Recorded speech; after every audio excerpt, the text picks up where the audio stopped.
नमस्कार दोस्तों।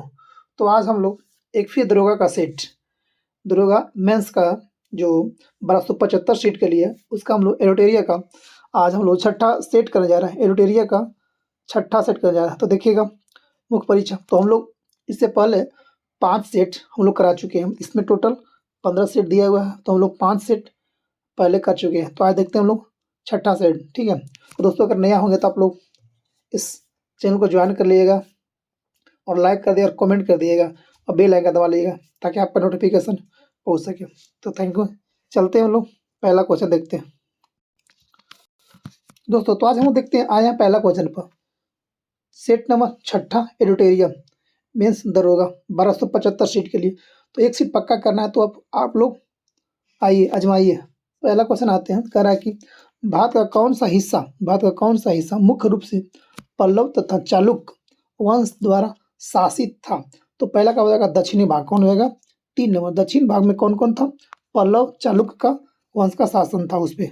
अगर पल्लव की बात किया जाए तो पल्लव वंश का संस्थापक था सी विष्णु। याद रखिएगा, पल्लव वंश का संस्थापक कौन था? सी विष्णु। पल्लव वंश की राजधानी कहाँ थी? कांचीपुरम। कहाँ थी? कांचीपुरम। कल्याणी ने चालुक्य वंश की स्थापना किया था। कल्याणी ने चालुक्य की स्थापना किया था और श्री विष्णु ने पल्लव वंश का संस्थापक था। आगे बढ़ते हैं, क्वेश्चन नंबर 2 आते हैं। 2 कह रहा है आपको कि गुप्त चित्रों का सर्वश्रेष्ठ नमूना किस स्थान से प्राप्त हुआ? किसका? गुप्त चित्रों का सबसे अच्छा नमूना कहाँ मिला था? तो आपको हो जाएगा अजंता। अजंता कोई नहीं जानता, यानी कि ये पूछता कि अजंता गुफा कब बनाया गया? गुप्त काल में, बौद्ध काल में, जैन काल में? तो अजंता कोई नहीं जानता, मतलब गुप्त है।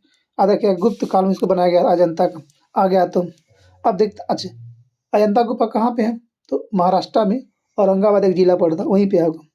अब आते हैं, अजंता गुफा में वाटिका राजाओं का संरक्षण को भी किया गया, बौद्ध भिक्षुओं द्वारा चित्रित किया गया इसमें। अच्छा, इलोरा गुफा में 34 गुफाओं का समूह होता है। इलोरा में 34 गुफा का अजंता में बौद्ध भिक्षुओं द्वारा चित्रित किया गया। देखते हैं क्वेश्चन नंबर 3 आज का। इसका आंसर हो गया अजंता, ठीक है। 3 नंबर क्वेश्चन आते हैं।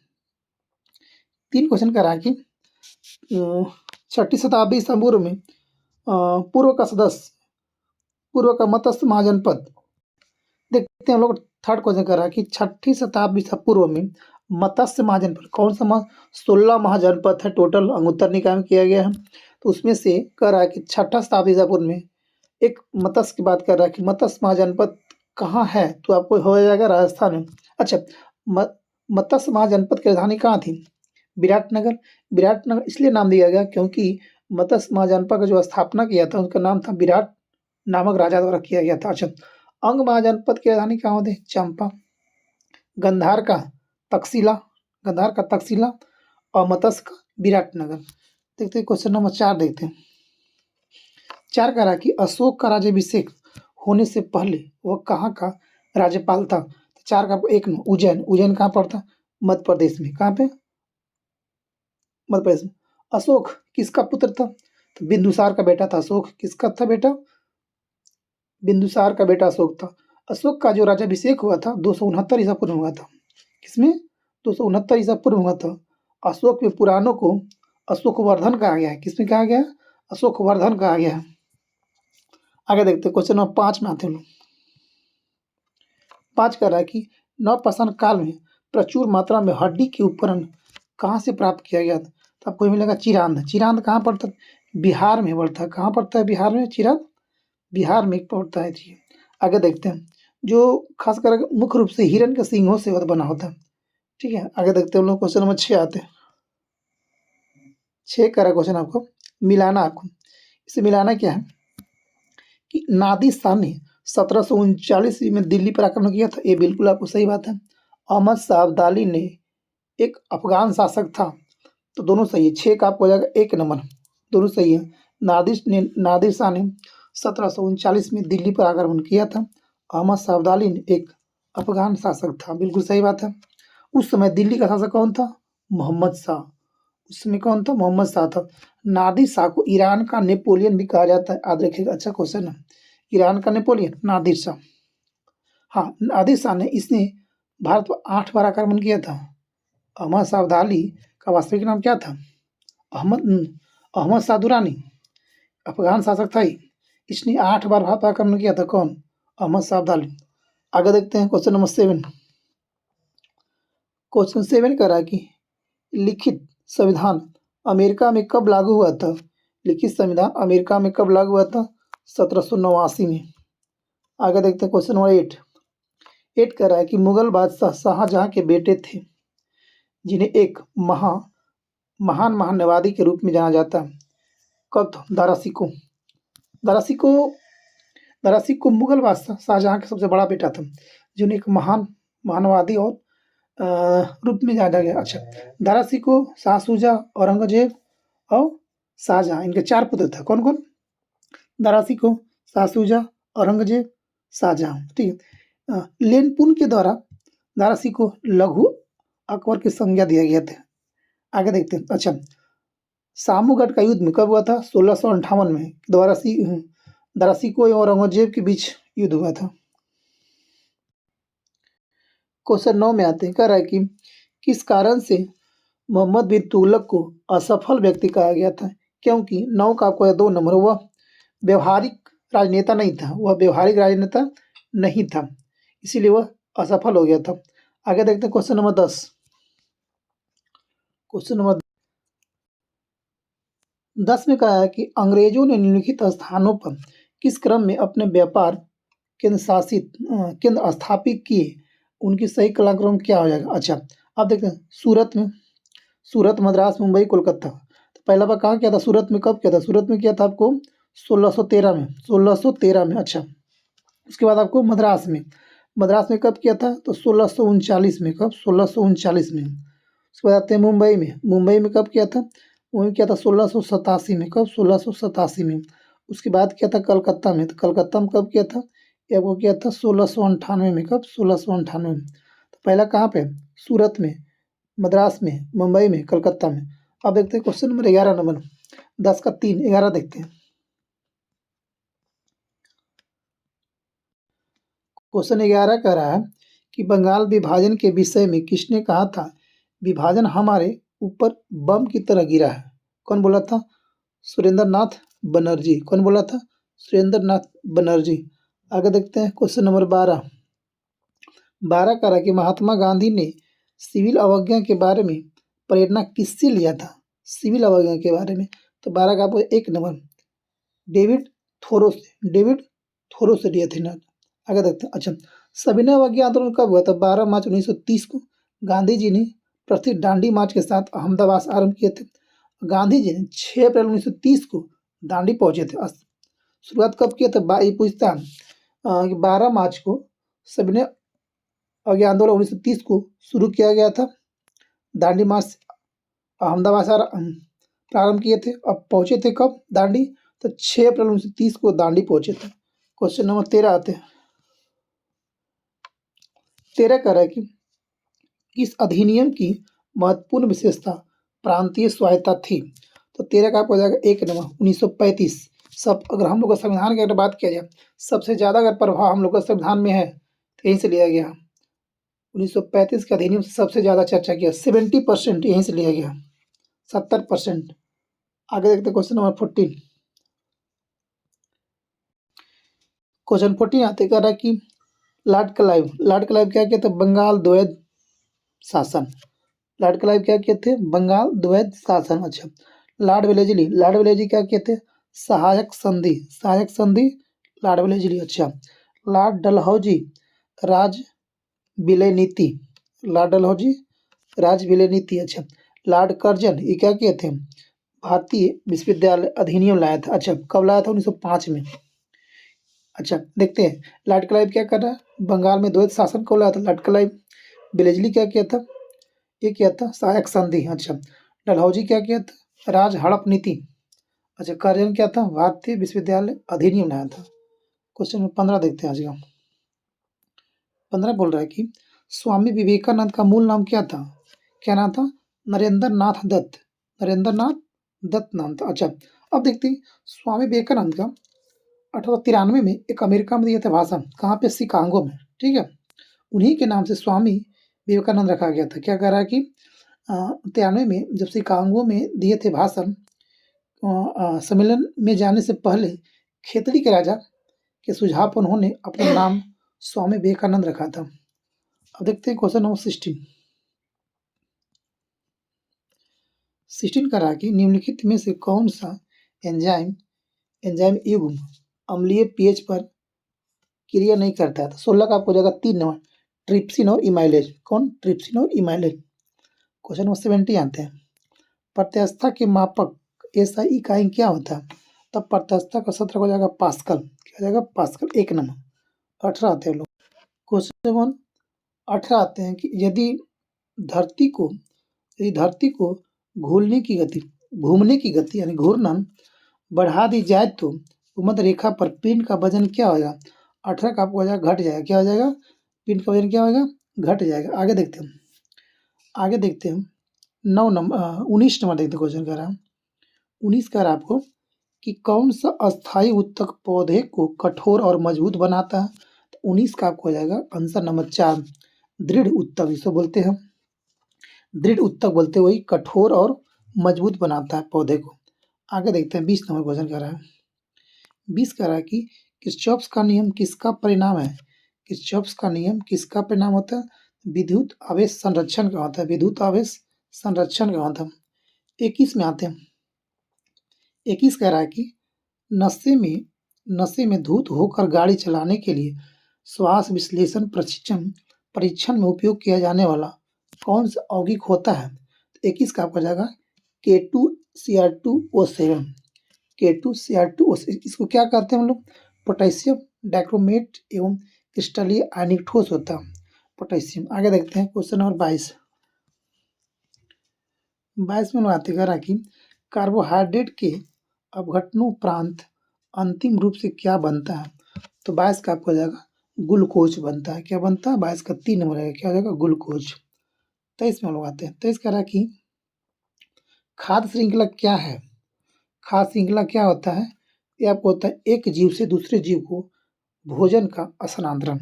एक जीव से दूसरे जीव में खाद्य या भोजन का स्थानांतरण होता है। क्वेश्चन नंबर 24 में आते हैं। 24 कह रहा आपको कि किस वैज्ञानिक या चिकित्सक ने पहली बार टीकाकरण की शुरुआत किया था? तो 24 का एडवर्ड जेनर। कौन किया था? Edward Jenner. 4 नंबर 24 का एडवर्ड जेनर। अच्छा, आगे देखते हैं 25 नंबर। 25 कह रहा है कि प्रकाश संश्लेषी प्रोबैक्टीरियोटिक बैक्टीरिया में क्लोरोफिल किससे संबंध होता है? तो 25 का हो जाएगा 2 नंबर झिल्मीय पुटिकाओं से। किसमें होता है? झिल्मीय पुटिकाओं से। आगे देखते हैं हम लोग क्वेश्चन नंबर 26 यानी 26 देखते हैं हम लोग। 26 क्या कह रहा है? 26 हो गया आपका कि निम्नलिखित में से कौन सा जीव निंद्रालु रोग के लिए उत्तरदायी होता है? निंद्रालु रोग के लिए। तो 26 का हो जाएगा ट्रेपेनसोमा। 26 का होगा 2 नंबर ट्रेपेनसोमा कहते हैं जो नींद के लिए उत्तरदायी होता है, जो कि एक वाहन जनित रोग होता है। क्या होता है? वाहन जहान बिल्कुल बात आता है। 27 में क्वेश्चन आते हैं कह रहा है कि विद्युत चुंबकीय तरंगों का वेग कितना होता है? तो 27 का 1 नंबर 3 × 10⁸ मीटर पर सेकेंड होता है। आगे आते हैं क्वेश्चन नंबर 28 में। क्वेश्चन 28 कह रहा है आपको कि बिजली के बल्बों में निम्नलिखित में से कौन सी गैस भरी जाती है? तो 28 का हो जाए आपको आर्गन और क्या होता है? नाइट्रोजन। कौन सा होता है? आर्गन और नाइट्रोजन होता है। आगे आते हैं क्वेश्चन नंबर 29 में आते हैं। 29 कह रहा है आपको कि एक विद्युत बल्ब जो 100 वाट का है, एक दिन में 10 घंटे उपयोगी में लाया जाता है, 30 दिनों में कितनी यूनिट ऊर्जा खपत होगी? तो हम करना क्या करते हैं? कितना 100 वाट का बल्ब है? 100 वाट का बल्ब कितना दिन चल रहा है आपको? 30 दिन चल रहा है। 300 हाँ 30 दिन कै घंटा? 10 घंटा बटा वो 1000 से मुँह देना है भागा 300 न खत्म कितना आ गया? 30 यूनिट। आंसर कितना? 30 यूनिट यानी कि 29 का 3 नंबर। आगे देखते हैं 30 नंबर आवर्धन क्या है? आवर्धन क्या होता है? 30 का होगा 2 नंबर नमूने का प्रक्षेपित अमाप वास्तविक अमाप। 31 में आता है 31 नंबर में हम आते हैं। 31 कह रहा है कि यदि कोई पिंड विरामावस्था में है तो उस समय x अक्ष के प्रति दूरी वाई अक्ष का ग्राफ क्या होगा? 31 का हो जाएगा क्षैतिज होगा। क्या हो जाएगा? क्षैतिज होता है, यानी कैसे हो जाएगा? टर्म्स में ग्राफ ये हो जाएगा, इधर होगा टाइम, इधर होगा आपको डिस्टेंस, इधर होगा सेंटर। ठीक है, तो ये आपको हो जाएगा। ये आपको होता है एक्स अक्ष, इधर होता है वाई अक्ष।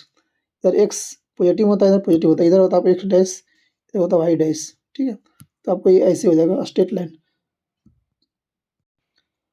32 में आता है इसका, यदि किसी कुंडली के अंदर एक गतिमान चुंबक की चाल में वृद्धि की जाए तो कुंडली में विद्युत धारा क्या होगा? बढ़ जाएगी। क्या होगा? बढ़ जाएगी। 33 में आते हैं हम लोग। 33 कह रहा है कि बोस आइंस्टीन संगणित है। बोस आइंस्टीन संगणित है। ये जगह द्रव की पांचवा अवस्था होता है। क्यों होता है? द्रव की पांचवा होता है। ठोस, द्रव, पहला ठोस, द्रव, गैस, चौथा आपको होता है प्लाज्मा, पांचवा होता है आपको बोस आइंस्टीन। याद रखिएगा कि पदार्थ का पांचवा अवस्था होता है बोस आइंस्टीन। तो वही कर लगे, बोस आइंस्टीन द्रव की पांचवा अवस्था होता है। आगे देखते हैं क्वेश्चन नंबर 34। किस द्रव के वाष्पन की दर किसी द्रव के वाष्पन की दर किस पर निर्भर नहीं करता है? ताप पर, वायुमंडल के खुले हुए उसके पृष्ठीय क्षेत्रफल पर, या उसके द्रव्यमान पर, या आर्द्रता पर? किस पर निर्भर नहीं करता है? याद देखिएगा, डेंजर क्वेश्चन नहीं वाला। तो 34 का हो जाएगा 3 नंबर, उसके द्रव्यमान पर निर्भर नहीं करता है वाष्पन की दर। क्वेश्चन आते हैं 35 करा कि निम्नलिखित में से कौन एक कथन सही नहीं है? फिर आपको आएगा डेंजर जोन। नहीं करा है, नहीं है, तो आपको आना है कौन सा नहीं है। तो 35 को आपको हो जाएगा 3 नंबर, 35 का 2 हो जाएगा। अच्छा, अरे कौन नहीं है? तत्वों का निर्धारण उनमें युक्त प्रोटॉनों की संख्या द्वारा क्या था? हाँ, बिल्कुल सही बात होता है। क्या करें? कौन नहीं है? तो संभारिक, क्या बोलता है? संभारिक परमाणु वे होते हैं जिनका परमाणु क्रमांक समान होता है कि द्रव्यमान संख्या। फिर गलती बात है। आगे देखते हैं 36 में आते हैं। 36 का आपको, गर्म करने पर एक अर्धचालक का प्रतिरोध क्या होता है? तो आपको क्या होता है? घटता। अर्धचालक कह रहा है, गर्म करने पर अर्धचालक क्या होता है? घटता। आगे देखते हैं। अगर इसमें पूछता है, अगर चालक का पूछता तो चालक का बढ़ता है, अर्धचालक का घटता है प्रतिरोध गर्म करने पर। अर्धचालक घटता है, बट चालक का होता है बढ़ता है। 37 में लोग आते हैं। कह रहा कि 37, किसी भारतीय स्थल को हाल ही में यूनेस्को की वर्ल्ड हेरिटेज साइट की सूची में शामिल किया गया है। तो 37 का होगा, हाँ, शांति निकेतन। कौन रहेगा? शांति निकेतन। शांति निकेतन क्या हो गया? हम लोग का 41 हो गया, शांति निकेतन 41 हो गया। ठीक है, 41। अच्छा, इसमें कह रहा है कि 2023 में एक धरोहर जो शामिल किया इंडिया का, वो है कौन सा? करना ये शांति निकेतन। शांति निकेतन कहाँ है? पश्चिम बंगाल में है। कहाँ पे है? पश्चिम बंगाल में। आगे बढ़ते हैं हम लोग 38 देखते हैं। किस खिलाड़ी ने IPL 2023 में सबसे तेज शतक बनाया है? कौन बनाया है? 38 का कैमरन ग्रीन। 38 का हो जाएगा कैमरन ग्रीन। कहाँ? 1 नंबर। 38 का 1 नंबर। अच्छा, कैमरन ग्रीन कहाँ का होगा? ये आपको ऑस्ट्रेलिया का बल्लेबाज है। कहाँ? ऑलराउंडर है, ऑस्ट्रेलिया का। अच्छा, 47 गेंदों में अपना हासिल किया था। कितना? 47 गेंदों में अपना लैंडमार्क हासिल किया था, जो IPL का 2023 का सबसे तेज शतक था। अच्छा, पर्पल पैड कौन जीता था? पर्पल कैप कौन था 2023 का? मोहम्मद शमी ने लिया था 28 विकेट। अच्छा, ऑरेंज कप कौन था? शुभम गिल। कितना मारा था? 890 रन। चेन्नई सुपर किंग ने उस IPL को 2023 का जीता था, किसको हरा कर? गुजरात टाइटंस को हरा कर। चेन्नई सुपर किंग का ये 5वां खिताब था। चेन्नई सुपर किंग्स और मुंबई इंडियंस दोनों 5 बार IPL अपना खिताब आजमा चुका है। आगे देखते हैं 39 कर आपको कि ग्रीनलैंड निम्न देशों में से किस देश का एक भाग होता है? तो ग्रीनलैंड होता है सबसे बड़ा, विश्व का सबसे बड़ा आइलैंड, तो डेनमार्क का है। किसका है? डेनमार्क हो जाएगा। आगे बढ़ते हैं 40 में आते हैं हम लोग। 40 का रहा कि हाल ही में किए गए घोषणा के अनुसार बांद्रा वर्सोवा समुद्री पुल का नाम किस व्यक्ति के नाम पर रखा गया है? तो 40 का हो जाएगा वीर सावरकर। वीर सावरकर। कहाँ पे है ये? ये महाराष्ट्र में है। पुल कहाँ पे है? महाराष्ट्र में है। 41 में आते हैं। 41 का आपको कि निम्नलिखित में से किस दिन संयुक्त राष्ट्र शांति सैनिकों का अंतर्राष्ट्रीय दिवस मनाया जाता है? तो एक तारीख से हो जाएगा 29 मई को। कब? 29 मई को। अब आते 42 करा कि वर्ष 2023 के लिए मार्कोनी पुरस्कार से किसे सम्मानित किया गया है? तो 42 का आपको हो जाएगा हरि बाल कृष्णा। किसे? हरि बाल कृष्णा। आते हैं 43 में। 43 कह रहा है आपको कि अंतरिक्ष में जाने वाली पहली पहली अरब महिला अंतरिक्ष यात्री कौन बनी है? तो 43 का हो जाएगा बरनाबी। क्या था? रेयानी बरनाबी। पहली महिला अरब महिला है रेयानी बरनाबी। अब आते हैं हम लोग 44 में आते हैं। 44 कह रहा है कि कंटेनर कॉरपोरेशन ऑफ इंडिया कनकोर के अध्यक्ष और प्रबंधन निदेशक की पद के लिए किसे नियुक्त किया गया है? तो ये आपको हो जाएगा 44 का हो जाएगा 3 नंबर संजय स्वरूप। 45 में आते हैं। 45 का आ रहा है आपको कि हाल ही में केंद्रीय मंत्री सर्बानंद सोनोवाल द्वारा मुंबई में पहला अंतर्राष्ट्रीय क्रूज लाइन लॉन्च किया गया है। ये क्रूज लाइनर का नाम क्या है? तो हो जाएगा ये इसका हो जाएगा कोस्टा सेनेना। क्या रहा? कोस्टा सेनेना इसका नाम हो जाएगा। सेनेना। आगे आते हैं हम लोग 46 में आते हैं। 46 में आते हैं हम लोग। क्या रहा कि चंबल अभ्यारण्य के साहसों का प्रस्तावित डॉल्फिन अभ्यारण्य के संदर्भ में कौन सा कथन है जो विचार कर? अच्छा, कल चंबल राष्ट्रीय चंबल अभ्यारण्य 3 राज्य होता है, एमपी, राजस्थान और गुजरात में होता है। ये गलत बात है। कितना हो जाएगा आपको? एक। अच्छा, ये देखते हैं सेकंड क्या कह रहा है कि गंगा डॉल्फिन देश का राष्ट्रीय जलीय जीव। हाँ, बिल्कुल सही बात है। यानी ऑप्शन इसका 2 बिल्कुल सही हो जाएगा। ऑप्शन 2 बिल्कुल सही हो जाएगा। 47 के आते हैं हम लोग। तो 46 का हम लोग क्या होगा? 2 हो गया कि गंगा डॉल्फिन हम लोग का एक राष्ट्रीय जलीय जीव है। आगे देखते हैं 47 में आते हैं। 47 कह रहा है आपको कि निम्नलिखित में से किस स्थान की जलवायु के प्रमुख नियंत्रकों में से एक नहीं होता? दबाव, पवन प्रणाली, सागर की लहरें, देशांतर या महाद्वीपीयता। तो 47 का हो जाएगा 3 नंबर देशांतर। आपको नहीं होता है। किसमें नहीं होता है? देशांतर। हाँ, ये क्वेश्चन था डेंजर है क्योंकि नहीं लगा हुआ, देशांतर नहीं होता। अब आते 48 में। 48 कह रहा है आपको कि निम्नलिखित युगों का विचार कीजिए। संरक्षित क्षेत्र इधर है, इधर आपको हो गया राज्य। अच्छा, अब देखा सरिस्का। सरिस्का कहाँ है? पॉइंटर क्या है? रसमत क्या था? 48 का आपको देखते हैं कौन कौन इसमें सही है, विचार कीजिए। अच्छा, सरिस्का। सरिस्का कहाँ हो जाएगा? गलती बात है। अच्छा, सरिस्का टाइगर आप कहाँ पे? ये राजस्थान में हो जाएगा। कहाँ पे है आपको? ये राजस्थान में हो जाएगा। अच्छा, अगला देखते हैं हम लोग। ये बाघ अभ्यारण्य है, भारत का एक बाघ अभ्यारण्य सरिस्का। अच्छा, ये गलती है। अच्छा, ये कहाँ? पॉइंट कैलीमेरे वन्यजीव अभ्यारण्य का है, ये आपको तमिलनाडु। सही बात है। अच्छा, अगस्त अगस्तस सिमला। अगस्तस सिमला कहाँ पे है? सत्यमला कहाँ पे है? बायोस्फीयर। ये केरला में। ये सही आपको हो जाएगा। अच्छा, पॉइंट कैलीमेरे कहाँ पे? तमिलनाडु में। अगस्तस सिमला कहाँ पे आपको? केरला में। सरिस्का कहाँ आपको? राजस्थान में। आगे बढ़ते हैं। ऑप्शन नंबर का 2 और 3 सही इसका हो जाएगा। ऑप्शन नंबर 3 नंबर 48 49 में आते हैं हम लोग। 49 कर आपको कि अवसादी जैव भू रासायनिक चक्र का भंडार किसमें होता है? तो 49 का हो जाएगा 2 नंबर भूपर्टी में होता है। कहाँ पे होता है? भूपर्टी में होता है। आगे देखते हैं 50 में आते हैं। 50 क्वेश्चन। दोस्तों, तो अगर नया है तो आप लोग लाइक कर दिएगा, ठीक ना? थोड़ा प्रयास करिएगा, सपोर्ट करिएगा, ठीक है? तो आते हैं 50 नंबर कि भारतीय प्राणी सर्वेक्षण की स्थापना निम्न में से किस वर्ष की गई थी? तो 50 का हो जाएगा 3 नंबर 1916 में। 1916 में किया गया था। अच्छा, इसका मुख्यालय कहाँ पे होता है? इसका मुख्यालय आपको हो जाता है कोलकाता में। याद रखिएगा, कोलकाता में होता है। आगे आ जाइए, एक कॉमन आते हैं। सोनल मानसिंह किस नृत्य शैली के लिए प्रसिद्ध है? तो 51 का हो जाएगा भरतनाट्यम। भरतनाट्यम सोनल मानसिंह होता है। आगे देखते हैं 52 आते हैं। 52 में कह रहा कि एमी अवार्ड, एमी पुरस्कार निम्नलिखित में से किस क्षेत्र के में प्रदान किया जाता है? किस क्षेत्र में प्रदान किया जाता है? तो 52 का आपको हो जाएगा कौन कौन?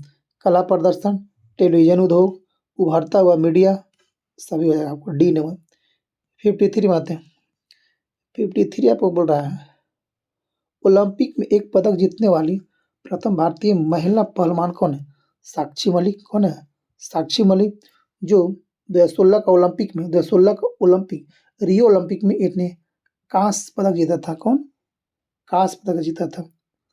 आगे 54 में आते हैं लोग।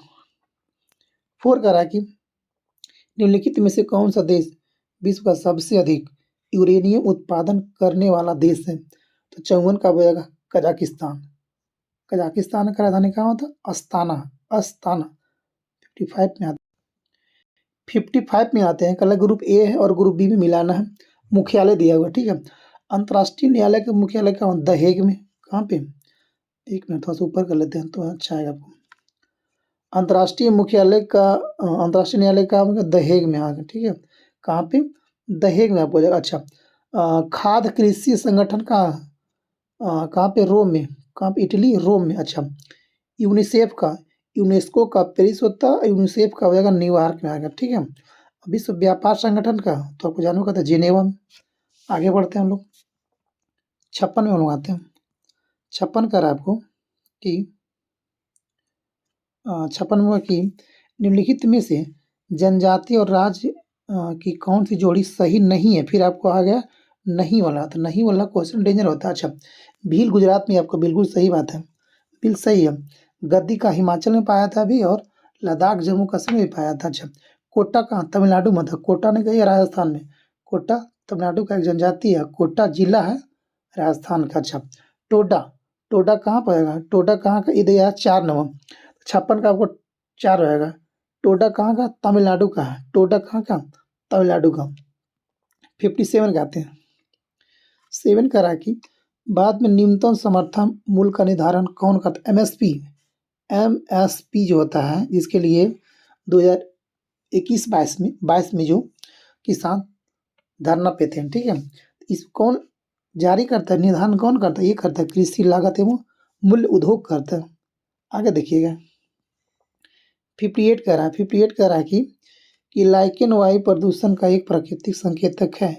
लाइकेन के संबंध में सही कथन का चयन कीजिए। अच्छा, 58 का इस पे देखते हैं। कह रहा है कि लाइकेन क्या होता है? यह सहजीवी संबंध दर्शाते हैं। हाँ, बिल्कुल सही बात है। यह शैवाल संबंध होता है? नहीं, गलत बात है, ये सवाल से नहीं होता। हाँ, ये सही होता है कि यह SO2 के प्राकृतिक संकेतक है। हाँ बिल्कुल, तो 1 और 3 इसका सही हो जाएगा। क्या हो जाएगा? 1 और 3 सही हो जाएगा। क्या कहता है कि लाइकेन जो है, लाइकेन का अध्ययन कौन किया था? लाइकेन विज्ञान होता है। लाइकेन वायु प्रदूषण से अच्छे संकेतक होते हैं।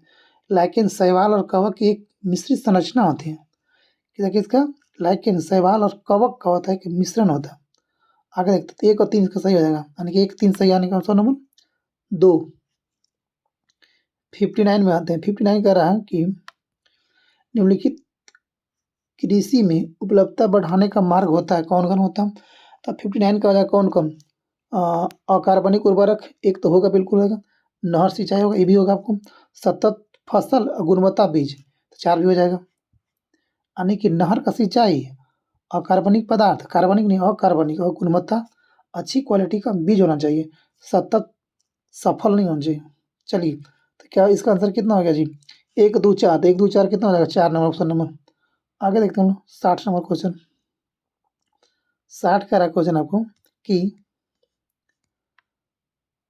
60 का रहा क्या?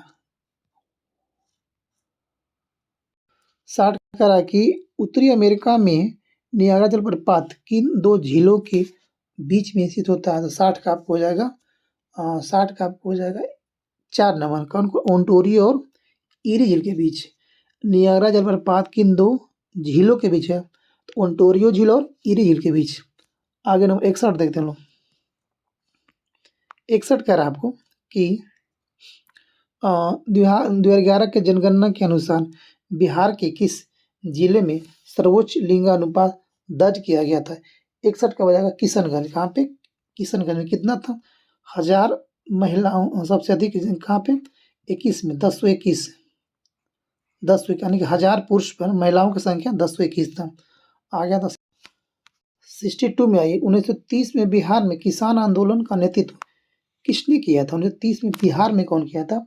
तो 62 का हो जाएगा स्वामी सहजानंद। कौन था? स्वामी सहजानंद। पूरे बिहार प्रदेश में इन्होंने जमींदारी उत्पीड़न के लिए खिलाफ किसानों का संगठित कर किसान आंदोलन चलाया था। कब? 1930 में। स्वामी सहजानंद। आगे देखते हो 63 आते हैं। उत्तरी बिहार का प्राचीन नाम क्या था? उत्तरी बिहार का प्राचीन नाम क्या था? वज्जी बोलते हैं। क्या बोलते हैं? वज्जी को हम लोग अभी बोलते हैं वैशाली। उत्तरी बिहार का प्राचीन नाम वज्जी था, जो 6ठी शताब्दी ईसा पूर्व में 16 महाजनपदों में बिहार का 3 महाजनपद था। कौन-कौन? मगध, वज्जी, एक था अंग। मगध, वज्जी और वंग था। आगे आते हैं, 64 में आते हैं। 64 कह रहा है आपको कि निम्नलिखित में से किस क्षेत्र में सवाना वनस्पति सामान्यतः नहीं पाए थे? फिर आपको नहीं वाला आ गया। नहीं पाए थे, कहाँ पे नहीं पाया था? 64 का 4 नंबर, मध्य एशिया में नहीं पाया था। कहाँ-कहाँ पाया था? उत्तरी ऑस्ट्रेलिया में पाया जाता है, मध्य अफ्रीका में पाया था, ब्राज़ील में पाया था, मध्य एशिया में नहीं पाया था। 65 में आते हैं। 65 क्वेश्चन कह रहा है आपको, यूरोप में पिरेनीज पर्वत श्रृंखला किन 2 देशों की अलग करता है? अच्छा क्वेश्चन है। पिरेनीज पर्वत कहाँ पे? यूरोप में है। अच्छा, किसको कहते हैं? ये स्पेन और फ्रांस को करता है। किसके? स्पेन और फ्रांस। ये पूछता है कि यूरोप का कौन सा ऐसा एक पर्वत है जो स्पेन और फ्रांस को 2 देशों को अलग करता है? पिरेनीज पर्वत, स्पेन और फ्रांस। 66 में लाते हैं। ये कह रहा है कि निम्न में से किस बांध को पंपा नगर, पंपा सागर भी कहा जाता है? किस बांध को पंपा सागर भी कहते हैं? इसको बोलते हैं तुंगभद्रा को। किसको? तुंगभद्रा को बोलते हैं हम लोग। पंपा सागर बांध तुंगभद्रा नदी पर, इसी से बोलते हैं। तुंगभद्रा कहाँ है? तो कर्नाटका में पड़ता है। क्या? कर्नाटक और आंध्र प्रदेश और तेलंगाना राज्य में बहती है कुछ-कुछ जगह। आगे बढ़ते हैं, 67 में आते हैं। 67 कह रहा है कि किस वैज्ञानिक ने सर्वप्रथम खोज की पृथ्वी सूर्य के चारों ओर घूमती है? कौन बोला था? कौन खोज किया था? कोपरनिकस। कौन? कोपरनिकस। 68 में आते हैं। 68 कह रहा है आपको कि सबसे बड़ी तटीय रेखा किन देश की है? सबसे, किसका होता है? कर्नाटक हो जाएगा सबसे ज़्यादा, कर्नाटक हो जाएगा। 69 में आता है। 69 कह रहा है आपको, 69 कह रहा है कि भारत का सबसे बड़ा बंदरगाह कौन सा हो जाएगा? कौन सा था? मुंबई बंदरगाह। कौन सा? मुंबई। मुंबई में पश्चिम घाट पर स्थित एक प्राकृतिक पोताश्य और सबसे बड़ा पतन है मुंबई पतन। आगे बढ़ते हैं, 70 में आते हैं। 70 नदी है और मुहाना है, मिलाना है, इनमें से मिलान कीजिए। अच्छा, मेकांग कहाँ हो जाएगा? मेकांग आपको हो जाएगा, क्या कहता है जी, इग्मो में विचार कीजिए। अच्छा, कौन कौन सही इसमें कराना? अच्छा, आगे देखिए, सही सुनित कौन कौन? अच्छा, आगे देखते हैं हम लोग कौन सही है। आइए, मेकांग कहाँ जाएगा? मेकांग आपको जाएगा दक्षिण चीन सागर में। मेकांग दक्षिण चीन सागर में। अच्छा, दक्षिण चीन सागर में। अच्छा, टेम्स का हो जाएगा, टेम्स का हो जाएगा उत्तरी सागर में हो जाएगा, थेम्स। अच्छा, बोलगा का हो जाएगा, बोलगा आपको हो जाएगा कैस्पियन सा, ये तो सही है। बोलगा आपको हो जाएगा कैस्पियन सी में हो जाएगा। अच्छा, जाम्बेजी का हो जाएगा, जाम्बेजी आपको हो जाएगा हिंद महासागर में। तो इसका आपको आंसर हो जाएगा 3 नंबर। इसका आंसर हो जाएगा 3 नंबर, 3 और 4। ठीक है, 3 और 4 हो जाएगा। आगे देखते हैं 71 नंबर। 71 क्या कह रहा है कि निम्नलिखित में से कौन सा विषय राज्य सूची के से समवर्ती सूची में स्थानांतरित नहीं किया गया है?